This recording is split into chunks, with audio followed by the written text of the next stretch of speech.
Hi, everyone. Welcome to live stream with me, Dr. AJ.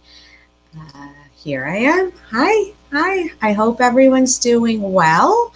And for today's live stream, what I want to talk about is self awareness and celebrating small wins. I especially wanted to talk about this today because most of us are we're starting the completion of a 1 month of self isolation, quarantine, social isolation, work from home, whatever you want to call it. And so today, I wanted to really take this time to check in on how we're all doing, like how we're all really doing, and talk about this idea of self awareness and the idea of celebrating small wins. The two are very, very intricately tied in to each other. And what my overall message today that I want to send is especially right now, but even after this, but especially right now, it is so important to celebrate the smallest wins we can, no matter who else is involved in these wins and no matter how inconsequential they may feel. So that's sort of my overall agenda for today's live stream. So first, what I want to ask is, how are you really doing? I've asked this question in several of my groups over the past couple of days, and the answers have sort of been all over the place. There has definitely been this sort of push towards positivity and sort of clinging on to, no, we're going to be okay, we're going to be okay. But there's also been a very undeniable undercurrent of weariness, of just being worn out and being fatigued and being in this state of mind, sort of like, when is this going to end? We all know it's going to end. Hi, Facebook user. Do you mind identifying who you are? Because this platform doesn't tell me who you are. So please, if you say hi to me, identify yourself. That would help me understand and respond to you more personally. Thank you. But as I was saying, we're in this phase where I'm really feeling the sense of weariness and the sense of fatigue and burnout, which, by the way, I have a friend, Coach Shanita out of New York, who literally helps women beat burnout. So if you are experiencing burnout, I highly recommend Coach Shanita. She is fantastic. She was supposed to do a TED Talk recently, and she gave an almost TED Talk where she recorded it. Coach Shanita Liu, and I will put her information here after. I highly recommend you check out that talk and check her out. She's awesome. Hi, Lisala. How are you? Thank you so much for coming in. How are you doing? I'm going to start talking about how I'm doing, but respond so that I can, have this conversation with you. So here's how I'm really doing, you guys. Let's be real. So my child intermittently goes from being 4 to 40 with like 0 warning signs. And that's been really interesting because all of a sudden she's in this like new phase of stir craziness and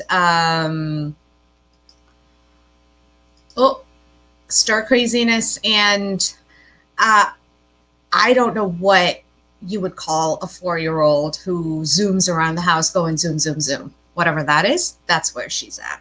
So that's one reality of my life. The other reality of my life is we have established strict me zones. I'm in mine right now because, man, I love my family, but yeah, I need my me time. I need that time to just, in the midst of all of this social isolation and lack of connection, I still need that time to connect with me.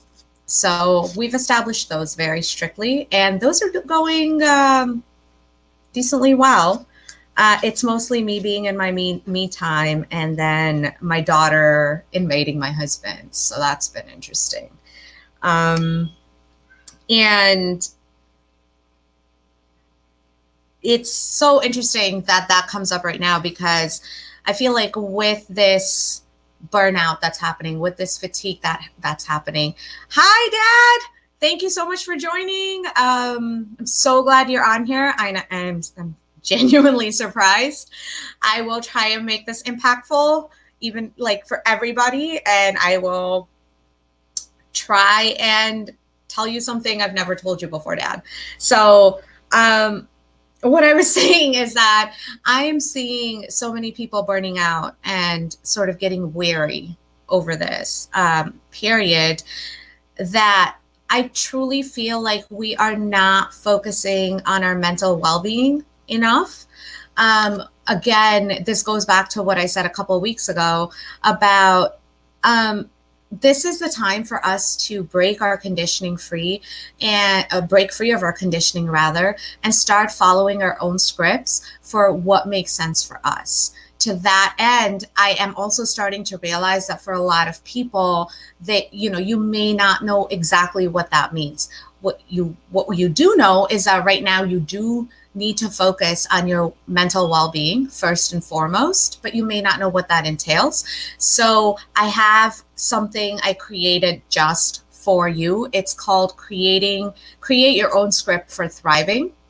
I will put information about it after we're done with this live, and I will also put information about it on my website.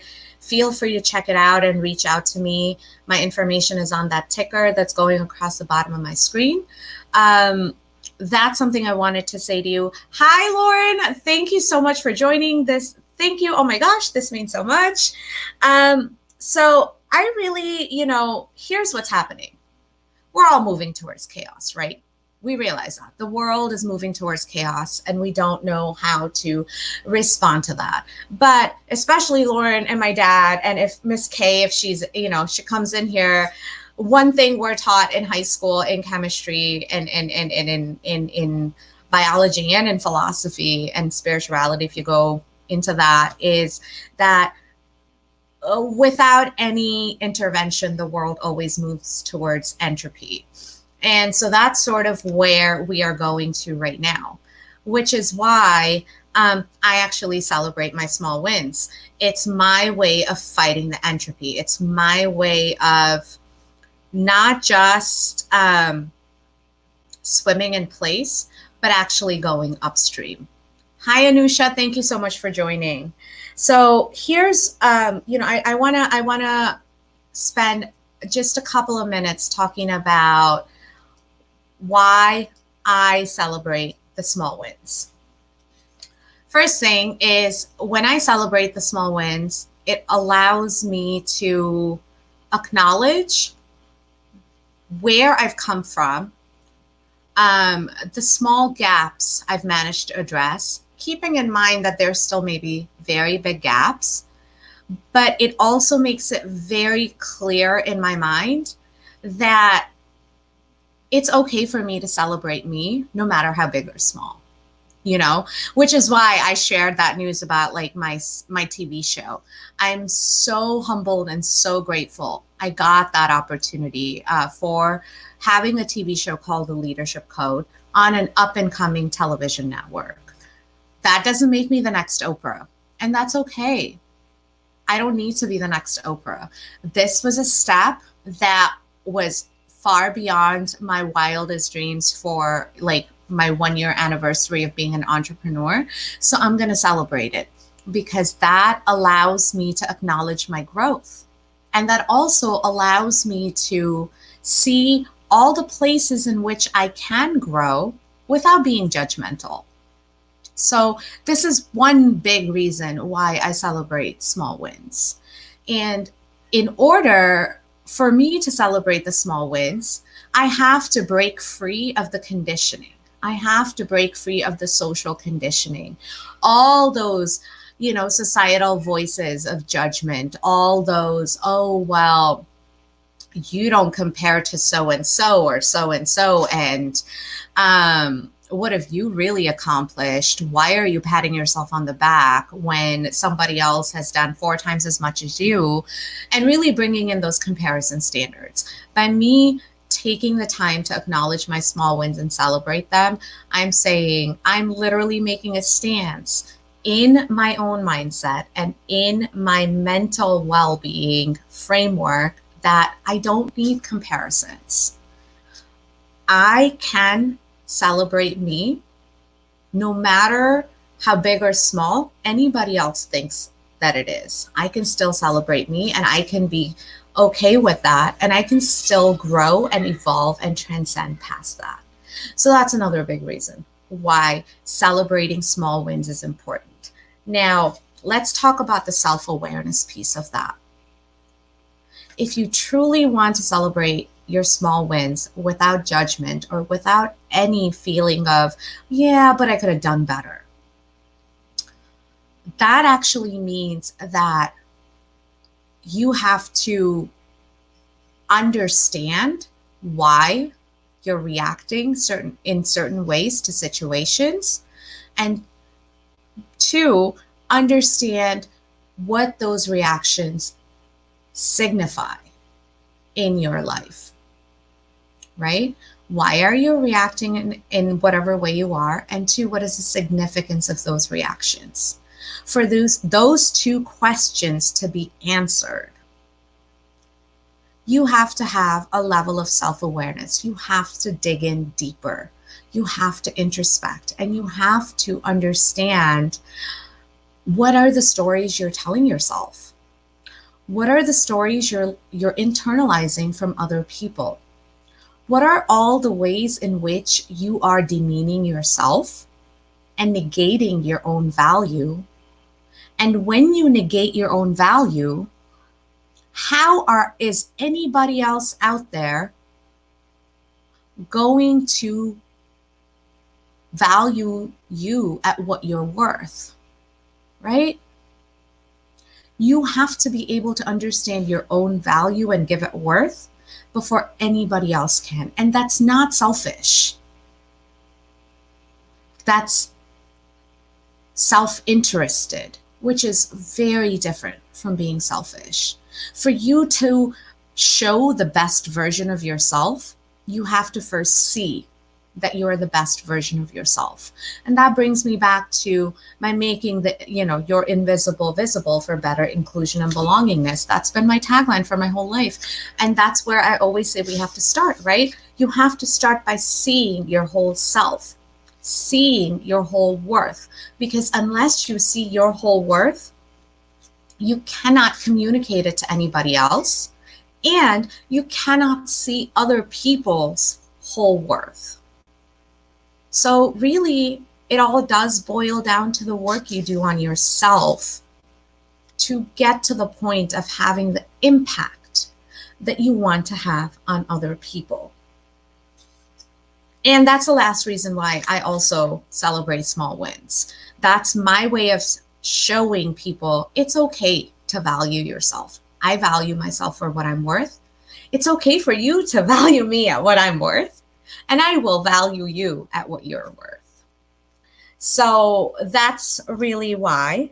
And on an abstract level, what celebrating your small wins does for you is it shifts your mindset from being a participant in the experience to an observer. When you're a participant, you're feeling all the feels, and there's no way for you to be able to step out of that.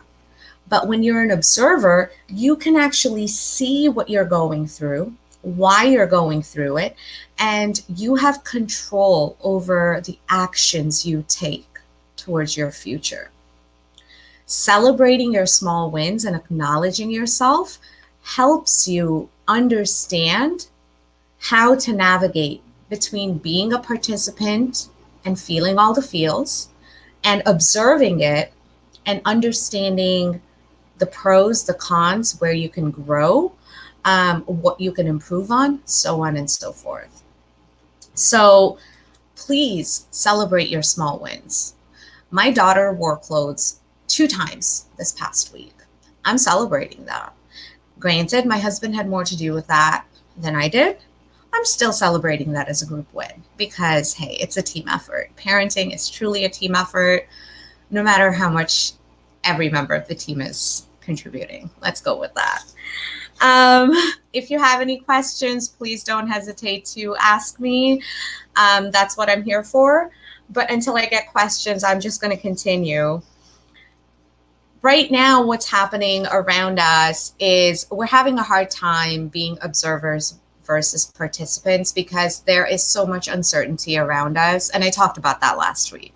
But there is so much uncertainty around us, and there's also so much negativity around us with more people getting affected, more cases coming out, more sickness, critical illness, and even death, and of course, the news. I completely avoid the news, but sometimes it's unavoidable. So it's nearly impossible for us to not absorb the negativity around us. And when we absorb the negativity around us, that gets internalized no matter how much we try to have this barrier between the external anxiety and us. We are energy at the end of the day. All of our atoms are always vibrating. We are entire systems of electrical impulses and various other kinds of energy impulses. So we are moving vessels of energy. And while energy doesn't get destroyed, conservation of energy principles, energy does get converted, which means, seriously, on a purely physical level, some of the energy is getting converted into us. And so leaning into the joy and positivity with all of that happening can be extremely tough. And a lot of us are doing self-care days. A lot of us are doing introspection, sleep, and especially sleep. I've been doing a lot of extra sleep, which is very, very important, but it's not enough. And what I mean by that is we are still doing things that we were before this crisis hit us, and humanity as we know it has changed. We need to do a little bit extra right now. Like, think about, salmon swimming upstream for the sake of the survival of their species, right? It's not even about them. It's about the survival of the species. They not only have to fight currents to stay in place, they have to swim upstream to get past it. Introspection, basic self-care, sleep, those are the things that we can do to stay in place. But given the negativity in the world right now, we're going to get swept downstream if that's all we do. That's inevitable. And I don't mean to say that as some sort of like a doomsday warning or anything like that. What I'm saying simply is that those are good to keep you in place, but there's some things you can do to actually help you swim upstream. So the first one is obvious. Focus on being well, right? That's different than mental health.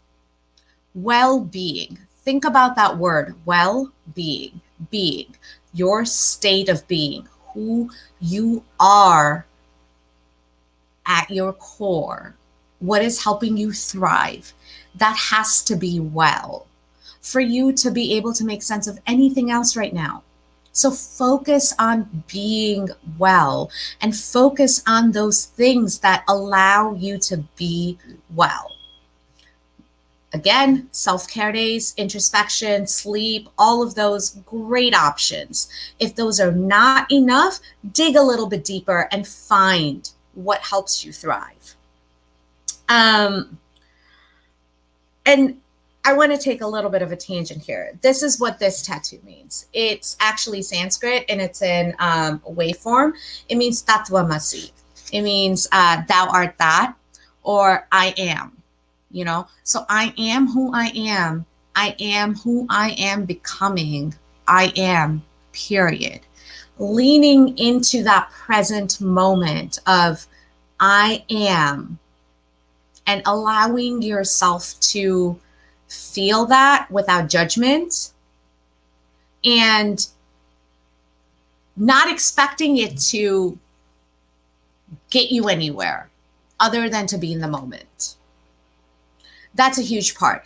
Focusing on well-being means focusing on being well in every present moment. So remembering that you are who you are in that moment and just focusing just on that moment and not on any outcome you expect. That's actually going to help you balance your mental well-being. So please try that out and let me know how that works out for you by focusing on the present moment and focusing on whatever your state of being is in this moment. Once you do that, then you can look for those little pockets of joy, those pockets of spontaneous joy, whether that is looking at doggy care videos or cute doggy videos, rather cute cat videos, plant videos, which is a thing. I just recently found this out. Plant care videos are a thing. Yeah, it blew my mind because I had no idea plant care videos were a thing, but they are. So that there's an option for you. Thank you, Anusha. Thank you.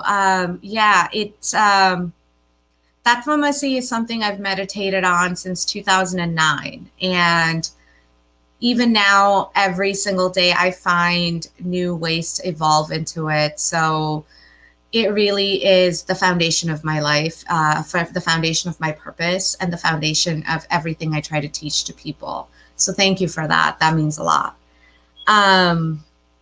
But getting back to those pockets of joy, when you are present in the moment, you will identify those pockets of joy. Take note of those when you identify those and lean into those, whatever they might be. Now, it may feel a little forced or it may not. Regardless, don't feel guilty. Don't worry about what other people are going to think. Only think about if something is helping you thrive authentically, like just you being yourself in that moment. Please focus on your well-being. Don't worry about productivity.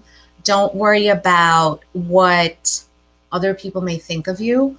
And definitely don't worry about what other people's expectations of you are. And that being said, my final point is staying busy is not the same as being productive in ways that serve your well-being. So please take a look into that. When you take breaks, even if these breaks are just me time while you're in the bathroom, those few minutes are you time. Don't feel guilty about those. And don't think you have to think about the million other things you have left to do. It is okay to take those few minutes to focus on your breathing, to focus on how you're feeling, and to name those feelings. Because as I was talking about earlier, that difference between the observer and the participant, right? As it turns out, when you name your feelings out loud to yourself, it automatically switches your mind from feeling those feelings to being an observer who can control how you feel. It's a really neat little mind trick, actually. When you name the feelings, you become the observer of the feelings, which gives you a lot more control over the feeling without judgment, without expectation. So those are my tips for you today.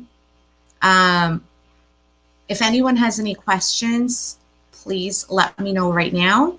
I'm going to sort of wait for the next 30 seconds or so. And otherwise, I will respond to the questions privately or in the chat comments and end this live because it's been 25 minutes already.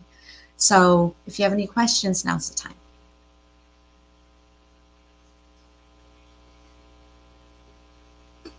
Thank you so much, by the way, for everybody who has joined.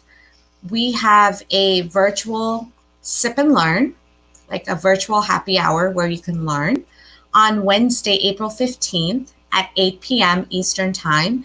And I will be highlighting a PhD in neuroscience, Dr. Sloka Iyengar, PhD and PMP, who has a PhD in neuroscience, and she's going to be explaining how resilience works in our minds, the impact that this current period has on our resilience. And she and I are going to be just really having a very candid conversation about some very practical, implementable tips for you to lean into your 4 types of resilience. Did you know there's 4 types of resilience? Yeah, we're going to get into all of that. That's on Wednesday. I have information on all my pages.